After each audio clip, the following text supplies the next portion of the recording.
போச்சு போங்க, facial riser use பண்ணிட்டீங்களா, இன்னும் கண்டிப்பாக உங்களுக்கு திக்காக வந்துட்டு நிறைய ஹேர் வளரப்போகுது அப்படின்னு சொல்லுவாங்க. அப்படியெல்லாம் ஒன்றுமே கிடையாதுங்க. ஃபேஷியல் ரைசர் யூஸ் பண்ணுறதுனால உங்களுக்கு க்ரோத் இல்லாத இடத்துல ஹேர் க்ரோத் ஆக போகிறதே கிடையாது. இந்த ஃபேஷியல் பார்த்திங்க அப்படின்னா நான் ப்ராப்பராக ஒரு டெர்மா பிளான் பண்ணி ஸ்டெப் பை ஸ்டெப்பாக ஒரு க்ளோ ஃபேஷியல் பண்ண போகிறேன்.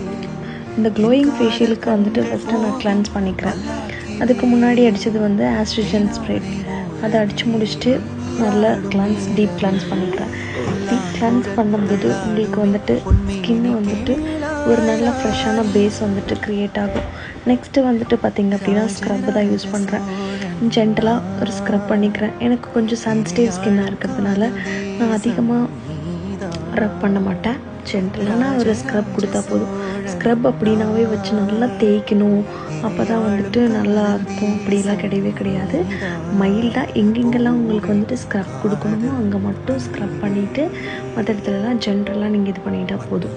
தென் அப்புறம் நெக்ஸ்ட்டு ஸ்டெப் என்ன, ஸ்ட்ரீமிங் தான். ஸ்ட்ரீம் பண்ணி முடிச்சோன்னே ஸ்கின் ஓப்பன் ஆகும், பிளாக் ஹெட் ஒயிட் ஹெட்ஸ் எடுக்கணும். இதுதான் மெயின் டாஸ்கே. அதை முடிச்சுட்டு நம்ம வந்துட்டு ஒரு க்ளோ பேக், நான் சொன்னேன் இல்லையா, ஃபைனல் பேக்கை போட்டுட்டு நான் இந்த ஃபேஷியல் கம்ப்ளீட் பண்ணிக்கிறேன்.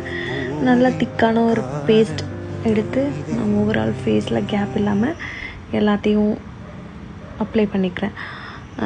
ஆஃப்டர் அப்ளிகேஷனுக்கு அப்புறம் ஒரு 10 to 15 minutes ரெஸ்ட் கொடுத்துட்டு நல்லா க்ளீன் பண்ணி காமிக்கிறேன் பாருங்கள்.